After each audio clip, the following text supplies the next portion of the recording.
Hey guys, how's it going? Delrith here, bringing you another rapid fire style review on the game Wolfenstein II: The New Colossus, which is a direct sequel to Wolfenstein: The New Order by Machine Games and published by Bethesda. For those of you who do not know, the Wolfenstein's game plot involves the very simple concept of killing Nazis and doing it in various glorious fashions. This game features an alternate reality timeline where the Nazis have, for lack of a better term, won World War II and taken over most of the known world.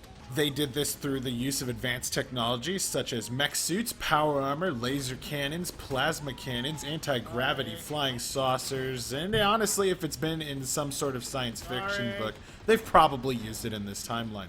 Through both games, you play as a character named B.J. Blazkowicz, an American spy who ended up directly involved with the war and attempting to dethrone the Nazis with explosions and the use of extreme violence. This game, however, being the second game, is located in the United States of America, which has been taken over by the Nazis after America surrendered due to the use of nuclear weapons and attacks.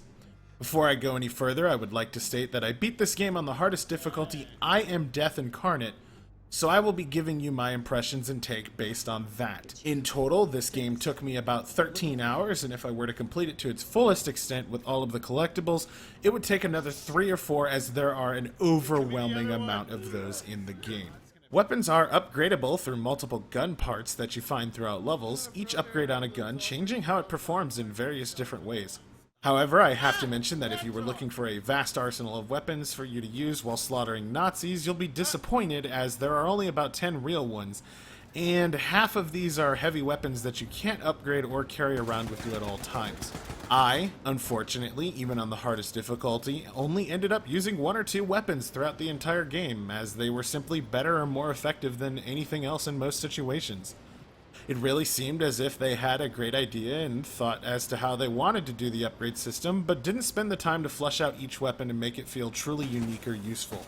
I also have to mention that even though I was being assailed by hordes of Nazis and enjoy myself killing them, the fights never really got that interesting and honestly became a bit shallow and repetitive by the end of the game. There were no, and I mean 0, boss fights in this game, and by the end you're just fighting more of the same enemies, nothing new and nothing really interesting presenting itself to you until the very end where nothing happens. The AI was definitely something that they also could have improved upon. Enemies were easily explodable and flat out stupid at times, doing things such as forgetting where I was, standing uselessly in doorways, funneling into hallways en masse to die, and generally not being very effective unless I was truly overwhelmed and surrounded by dozens of them.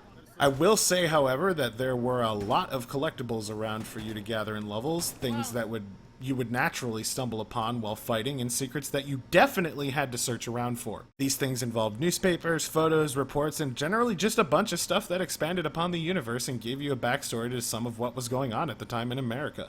So without further delay, let me jump right into talking about one of the most positive things to speak about in this game, the graphics. To put it simply, Machine Games has made this game look absolutely fantastic. Almost every facet of this game looks amazing, and there's really not much that I can nitpick in regards to this. Throughout my entire playthrough, I was consistently impressed with the level of quality and care that was showcased, from the extremely awesome looking Nazi armor and design to the immersive and highly detailed world environments that were showcased. Throughout my entire playthrough, I was consistently impressed with the level of quality and care that was showcased, from the extremely awesome looking Nazi armor and design to the immersive and highly detailed world environments that I was in. Every level looked completely different from one another, and the environments they had you stomping around in were both pleasant to look at and highly fitting to the theme of the mission you were on at the time. The Nazis that you fight throughout the game, as I said, were all freaking badass looking and honestly had kick-ass designs. Not one enemy at any time throughout the game that I discovered disappointed me in the slightest. All of them were completely unique and impressive visually in their own way. The weapons were also complete eye candy, their effects, sounds, and overall models top-notch in almost every regard. There was nothing quite like picking up a black hole cannon and letting it rip in a stunning visual display of extreme gore and violence, something that was quite a common occurrence throughout my playthrough. It's also worth mentioning that all of the main characters had stunningly well done models and facial expressions, The cutscenes and animations all looking nearly flawless in their execution and impressing me throughout the entirety of the game. I'd also like to mention that throughout my playthrough, I suffered almost zero technical problems, and I was on the PC for those of you that were curious, and the game provides all this sexiness without any loss to FPS and without crashing me once.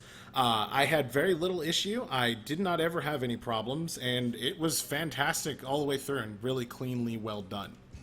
Unfortunately, now we're at the part where I really have to hammer down some of the negatives that I experienced with the game and the key parts that I thought were flawed and really dragged down my overall score. To put it best, throughout your playthrough and throughout everything you go through, by the end of the game you end up accomplishing almost nothing. Actually, scratch that. You end up perfectly setting up for a third game after you're constantly teased and hyped up for a revolution that does not happen in this game itself. There's almost zero development of the world, zero progress made towards defeating the Nazis, and honestly, at the end of the game, I was left extremely unsatisfied by that. Based on the trailers, the press, and everything I heard before coming in, I was expecting quite a bit more with this game in this regard. The trailers, as I mentioned, showed off things such as you being able to take down Ku Klux Klan members, something which I think was removed from the game, and fighting through the streets of the US and really well experiencing an uprising and kicking ass for the sake of America and freedom, something I was looking forward to after fighting in Europe in the previous game. None of this happens though. All of this only gets set up and builds up and up and up, only for the game to pull it away and out from underneath you suddenly without ever quite reaching that positive point.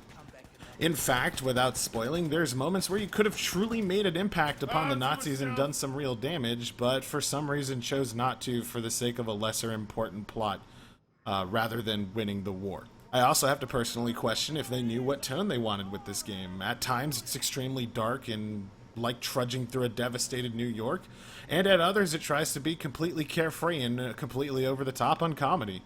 The constant inversion between serious and carefree really bothered me at times, and honestly I wish they would have just stuck to a style and rolled with it.